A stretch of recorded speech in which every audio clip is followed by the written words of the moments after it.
I see her across the room, and she's beautiful, so radiant. And my friend Martin says, "Well, just go talk to her." But I'm not that guy who just chats up women in bars. And plus, she's at a table filled with friends. It would be awkward. But just then, she gets up and walks toward the bar. And my friend Martin says, "Okay, here's your chance. She's separated from the herd. Go talk to her." And so I get up, but I time it so that I catch her coming back from the bar. And I walk in her direction, and we get closer, and our eyes meet, and I walk right past. Complete failure. So I circle back around to Martin and I say, "I totally chickened out. I didn't know what to say." And Martin says, "It's okay. I take complete responsibility. I didn't properly prepare you. Okay, so here's the deal. Just say your name, dumbass. It's not that hard." So I keep my eye on this beautiful woman, but he and I continue to catch up. I haven't seen him for months since I moved down to San Diego, and this is my first time back in the Bay Area. And so we have a lot to catch up on. And then at some point, her whole table gets up and they're all going to leave. And this is my only chance, my last chance. So I walk over and I say, "Hi, I'm John. I didn't want to let you leave without getting a chance to meet you." And she says, "Hi, I'm Nancy." And we just talk. She tells me that she's moved out from Ohio and is staying with her sister in Alameda. And after just a minute or two, her sister walks up and says, "Hey, we're leaving." And I say, "Well, I'm going to be gone for the weekend, but I'll be back in the area on Monday. Can I get your phone number? Maybe we could do something." And she says, "No, but you can give me yours." So I awkwardly ask the bartender for a pen and I write down my phone number on a coaster and I give it to her and we say goodbye and she disappears. And at this point, I'm a little bit shaken. So after a few minutes, Martin and I decide to leave and we walk out onto the sidewalk in front of the bay beneath the lights of the Bay Bridge. And I sit down on the curb and I say, "I think she's the one." And Martin says, "Shut up." And he slugs me.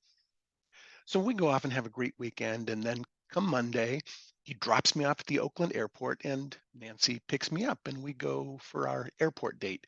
And really, we just drive around and talk. We talk about life, we talk about family. We're both the babies of the family. I'm youngest of three, she's youngest of 10. We both grew up Catholic, but don't feel particularly Catholic anymore. And we both have strong mothers who have endured a lot in life. And we're really clicking. But eventually, I've got to go home. She drives me to the airport and she actually walks me all the way to the gate back in the day when you can do that.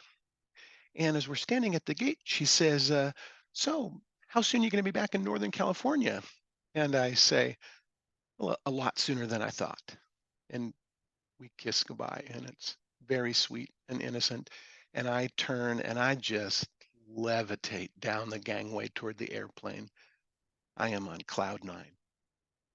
So the next morning, first thing, I drop a note into the mail and it says, "You were the beginning and end of a wonderful weekend. Next time, I hope there's a lengthy middle." And I mean lengthy, lengthy, but I hope she doesn't catch the double meaning because, that's kind of creepy after only one date. Well, we talked briefly in the middle of the week, but then on Friday evening, we are on the phone for hours. And at about 11:30 at night, I jokingly say, "All this time on the phone, we could have just jumped in our cars and met halfway." Nancy says, "Yeah, let's do that." And so I find a map and I identify Lost Hills, California, in the middle of nowhere on Interstate 5 as approximately the halfway point. And we agree to meet at the northwest corner of the intersection, whatever is there. And then we hang up and we get on our way. No cell phones, no communication. 3.5 hours later, we pull into the parking lot of the Lost Hills Denny's, 30 seconds apart. Now, at this point, we're not quite ready for Denny's energy, so we jump in her car and we drive a little bit east of town and pull up onto a levee and we talk, and this time about serious stuff, about our goals in life, our thoughts on family, our feelings about having kids. We talk about deal breakers. We talk about the non negotiables. And Fortunately for both of us, we passed the interview. Finally, the sun rises, and we head back to Denny's for a pit stop, but we're definitely not ready for Saturday morning Grand Slam breakfast Denny's energy. And so this time we get in my truck and we drive a little bit west of town, and we pull off onto a lonely dirt road surrounded by miles and miles of cotton fields. And we sit in silence. And a light rain begins to fall. We look at each other and tears begin to fill our eyes. And I say, "Is this it?" And she says, "I think this is it." Now, whatever happened with that amazing woman? Well, 26 years, 4 homes, 2 kids, a few tears, and a lot of love and laughter later, she's still the one.